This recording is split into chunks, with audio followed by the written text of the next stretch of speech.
Shalom. Jumpa lagi bersama saya Pastor Bambang Irawan. Tema firman Tuhan sore ini, hidup bahagia. Sebuah perenungan, sebuah pertanyaan yang kita perlu jawab dengan jujur sore ini. Apakah benar-benar hidup kita bahagia? Jangan sampai Bapak Ibu kita berkata kita hidup bahagia, ternyata kebahagiaan yang kita yakini selama itu bukanlah kebahagiaan yang sebenarnya. Kenapa saya berkata demikian? Karena orang-orang yang di sekeliling kita, orang-orang yang dekat dengan kita tidak merasakan kebahagiaan yang kita nikmati. Kebahagiaan yang kita katakan itu bahagia. Ini sebuah hal yang sangat-sangat tidak boleh terjadi. Bila kebahagiaan yang kita katakan kita benar-benar bahagia, itu dirasakan oleh orang-orang yang dekat dengan kita. Siapa dia? Pasangan kita. Siapa dia? Anak-anak kita. Siapa dia? Keluarga kita. Sore ini saudara, saya memberikan sebuah kesaksian di mana ada seorang bapak yang sangat kaya. Seorang bapak yang berhasil di dalam kehidupannya. Dia punya karyawan 1.000 orang lebih. Dia punya aset begitu banyak. Mobil begitu banyak. Harta kekayaan melimpah. Dia mau beli apa aja bisa. Dia mau pergi kemanapun bisa. Saya percaya Bapak Ibu, sebagian besar orang berkata pasti dia hidupnya bahagia. Pertanyaannya Bapak Ibu, benarkah dia bahagia? Nah Bapak Ibu, ternyata saudara, kebahagiaan yang dia miliki adalah hanya untuk dirinya sendiri. Istrinya, anak-anaknya tidak merasakan kebahagiaan itu. Buktinya apa saudara? Anaknya kena narkoba. Buktinya apa? Istrinya pergi meninggalkan rumah. Berarti saudara, kebahagiaan itu bukanlah kebahagiaan yang sebenarnya. Itu kebahagiaan palsu. Bukan kebahagiaan sejati. Nah sore ini Bapak Ibu kita mau belajar bagaimana kita bisa hidup bahagia. Hidup bahagia bukan apa kata orang. Hidup bahagia apa kata firman Tuhan. Ini kebenaran yang saya mau sampaikan sore ini Bapak Ibu. Berbicara mengenai hidup bahagia, itu tidak ada berhubungan dengan uang. Dan kebahagiaan itu tidak bisa dibeli dengan uang. Saya ulangi saudara. Kebenaran yang pertama bicara hidup bahagia tidak ada hubungan dengan uang. Yang kedua, kebahagiaan itu tidak bisa dibeli dengan uang. Kalau kebahagiaan itu bisa dibeli dengan uang, kalau kebahagiaan itu berhubungan dengan uang, sangat kasihan dengan orang-orang miskin. Berarti saudara, kebahagiaan itu hanya milik orang-orang kaya. Kita bersyukur saudara bahwa kebahagiaan tidak ada hubungan dengan uang. Dan kebahagiaan tidak bisa dibeli dengan uang. Tapi kebahagiaan itu sangat berhubungan dengan yang namanya Tuhan. Makanya sore ini Bapak Ibu kita mau belajar hidup bahagia apa kata firman. Karena firman itu adalah Yesus. Yesus adalah Tuhan. Ini yang kita perlu belajar. Nah sore ini Bapak Ibu kita akan belajar ada 3 hal yang penting, yang simple, yang perlu kita praktekkan dalam hidup ini. Dan saya percaya kita pasti akan bahagia. Kita melihat yang pertama Bapak Ibu dalam kitab Efesus pasal yang keempat Ayat yang ke-17, demikian firman Tuhan. Sebab itu kukatakan dan kutegaskan ini kepadamu di dalam Tuhan. Jangan hidup lagi sama seperti orang yang tidak mengenal Allah dengan pikirannya yang sia-sia. Kebenaran yang pertama Bapak Ibu yang kita perlu pelajari, yang perlu kita pahami, yang perlu kita mengerti, bagaimana kita bisa hidup bahagia. Yang pertama, ketika kita mampu sanggup mengendalikan pikiran kita. Itu poin yang pertama, itu kunci yang pertama. Ketika kita mampu sanggup mengendalikan pikiran kita. Kenapa saudara pikiran kita perlu dikendalikan? Karena ketika pikiran kita tidak dikendalikan, dia akan menjadi liar. Ketika pikiran kita menjadi liar, maka akan dia merusak. Contoh Bapak Ibu, kenapa ada orang yang sampai begitu tragis mengakhiri hidupnya dengan mati bunuh diri? Ini menakutkan, sangat mengerikan. Padahal dia tahu firman, dia tahu kebenaran. Kenapa saudara? Karena pikirannya tidak terkendali. Karena dia tidak mampu sanggup mengendalikan pikirannya. Dia berpikir tidak ada cara lain. Tidak lagi ada jalan keluar. Dia berpikir hanya dengan cara mati bunuh diri itu cara yang terbaik. Saudara harus hati-hati. Ini sangat berbahaya saudara. Tadi saya sudah katakan, pikiran ini harus dikendalikan. Kalau tidak dikendalikan, dia akan liar. Dan kalau pikiran kita liar, dia akan merusak, menghancurkan hidup kita. Dia akan membawa kita kepada kehancuran, kebinasaan. Tadi saya katakan, sampai dia berani mengakhiri hidupnya dengan mati bunuh diri. Kenapa? Pikirannya tidak dikendalikan. Contoh yang kedua, kenapa ada rumah tangga yang awalnya mereka menikah, mereka mengucapkan janji di gereja, di depan hamba Tuhan, di depan jemaat, bahkan di hadapan Tuhan, dalam suka dan duka, sehat sakit, senang atau susah, mereka sudah mengikrarkan, mereka sudah berjanji, mereka sudah komitmen tidak akan bercerai.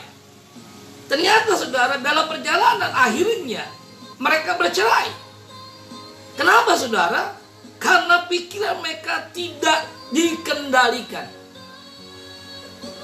Dari Bapak Ibu, siapapun Anda mendengar kebenaran yang sampaikan, ketika pikiran kita dengan baik tidak dikendalikan, hidup kita pasti akan hancur.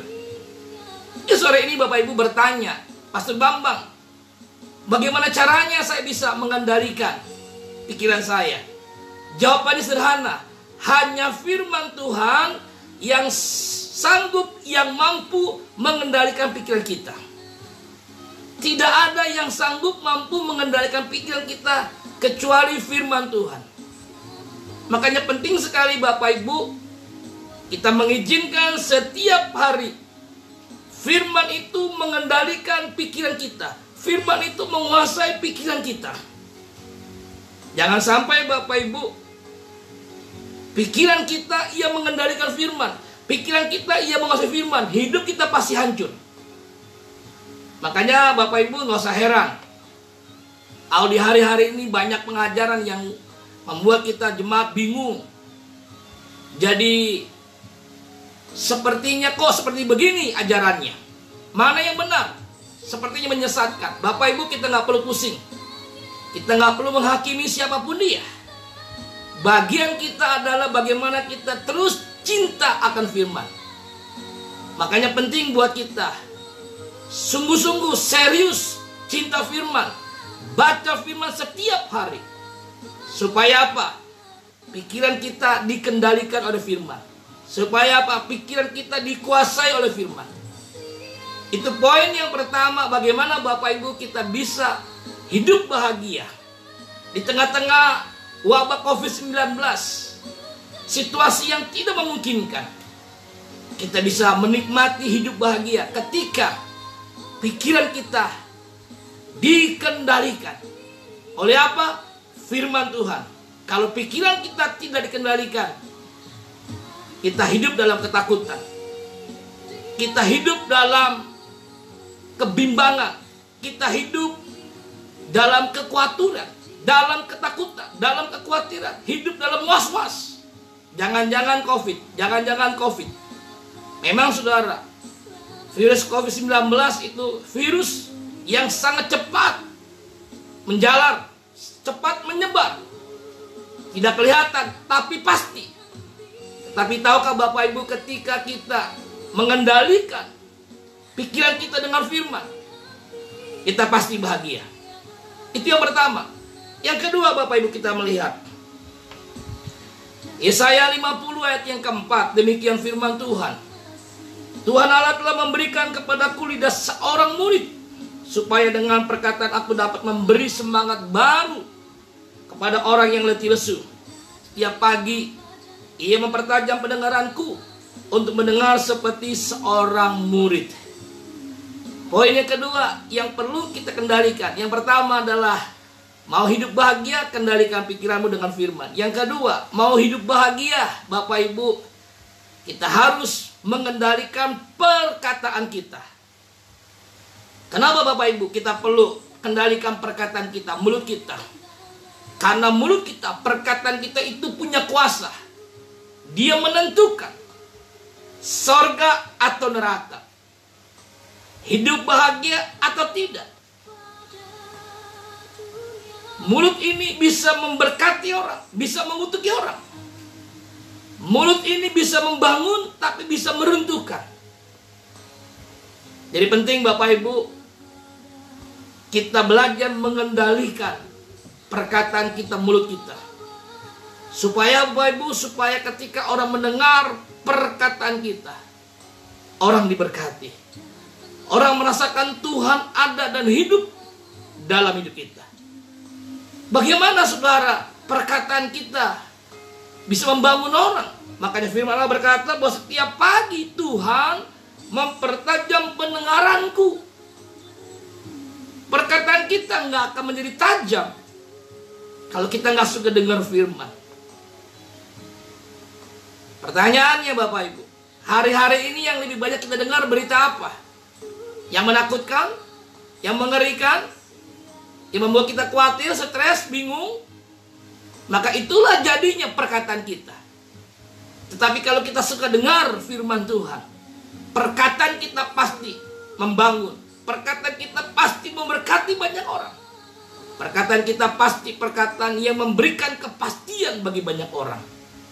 Orang yang tidak bersemangat, letih lesu, diberikan semangat, diberikan kekuatan, diberikan pengharapan. Perkataan ini perlu dikendalikan. Itu kunci yang kedua. Bagaimana kita hidup bahagia? Yang pertama, kendalikan pikiran kita. Yang kedua, kendalikan perkataan kita. Yang ketiga, yang terakhir Bapak Ibu, bagaimana kita bisa hidup bahagia? Matius pasal 5 ayat 16, demikian firman Tuhan. Demikianlah hendaknya terangmu bercahaya di depan orang, supaya mereka melihat perbuatanmu yang baik dan memuliakan Bapamu yang di surga. Yang ketiga Bapak Ibu, mau hidup bahagia? Pertama, kendalikan pikiranmu. Mau hidup bahagia? Kendalikan perkataanmu. Yang ketiga, mau bahagia? Kendalikan perbuatanmu. Karena perbuatan kita bisa mempermuliakan Bapa di surga, dan perbuatan kita bisa membuat Bapa di surga dihujat. Nah, jadi penting sekali Bapak Ibu, perbuatan kita, tingkah laku kita itu harus dikendalikan. Jangan sampai Bapak Ibu kita mengatakan kita Kristen, anak Tuhan, orang percaya, apalagi kita berkata kita hamba Tuhan. Karena hari-hari ini saya melihat begitu banyak orang dengan mudah berkata dia seorang pastor, dia seorang pendeta, seorang hamba Tuhan. Saya nggak ngerti siapa yang ngangkat dia, siapa yang nabis dia. Hanya masalahnya dia sering khotbah, dia berkata dia pendeta, dia hamba Tuhan, dia berkata dia pastor. Sorry Bapak Ibu, saya tidak menghakimi. Bapak Ibu nggak perlu tertuduh. Justru kalau Bapak Ibu merasa Bapak Ibu banyak membohongi orang, saya kasih tahu Bapak Ibu perlu bertobat. Supaya apa? Perbuatan kita benar-benar menjadi terang, menjadi berkat bagi banyak orang. Jujur Bapak Ibu, kadang-kala kalau orang tidak tahu saya seorang hamba Tuhan pendeta, saya nggak perlu ucapkan saya pendeta, saya hamba Tuhan, saya seorang pastor. Tapi perbuatan saya, tingkah laku saya tunjukkan bahwa saya orang Kristen, saya anak Tuhan. Supaya apa? Bapa di surga dipermuliakan. Yuk Bapak Ibu, mari kita mau cek hati kita. Kita mau cek hidup kita hari-hari ini. Apakah kita memiliki hidup bahagia atau belum? Atau kita berkata kita bahagia hari-hari ini, tapi kebahagiaannya palsu, bukan sejati, bukan sesungguhnya. Sore ini Bapak Ibu, belum terlambat. Kita mengambil sikap, ambil komitmen dengan 3 prinsip. Yang pertama, kendalikan pikiran kita. Dengan apa? Firman Allah. Kita harus cinta firman.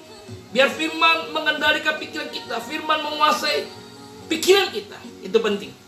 Yang kedua, kendalikan perkataan kita, mulut kita. Dengan apa saudara? Kita berikan telinga, dengar firman. Supaya apa? Supaya perkataan kita itu memberkati banyak orang. Perkataan kita itu membangun banyak orang. Perkataan kita membuat orang jadi segar. Perkataan kita membuat orang jadi semangat baru. Ada gairah baru, ada pengharapan yang baru. Yang ketiga, bagaimana kita mengendalikan perbuatan kita. Jangan sampai perbuatan kita liar. Perbuatan kita tidak menjadi terang, tidak menjadi berkat. Saudara, almarhum Dr. Edwin Louis Gould berkata, sampaikan apa yang kamu hidupi, hidupi apa yang sampaikan. Makanya saudara, buat saya menyampaikan firman adalah sebuah hal yang luar biasa, bukan menjadi beban. Kenapa saudara? Saya berkhotbah menyampaikan apa yang saya hidupi. Apa yang saya hidupi itu yang saya sampaikan. Saudara, biarlah sore ini, bahkan hari-hari ini, hidup kita benar-benar menikmati hidup bahagia. Meskipun di tengah-tengah situasi yang tidak jelas, yang tidak pasti. Bahkan kita sebentar lagi siap untuk memasuki dunia yang baru. Namanya new normal. Normal yang baru. Bapak Ibu, kita siap, tidak siap, kita harus siap. Itulah kebahagiaan sejati. Tidak dipengaruhi oleh kondisi keadaan apapun. Kenapa saudara? Karena kita mampu mengendalikan pikiran kita. Kenapa saudara? Kita mampu mengendalikan perkataan kita. Kenapa saudara? Kita mampu mengendalikan perbuatan kita. Saya percaya Bapak Ibu adalah orang-orang yang bahagia, yang diberkati Tuhan. Karena kebahagiaan adalah sumbernya dari Tuhan. Bersama saya, Pastor Bambang Irawan. Salam sukses sejati, hidup serupa Kristus. Bersama Yesus, kita pasti bisa. Bersama Yesus, kita melakukan perkara yang besar, yang luar biasa. Haleluya. Shalom.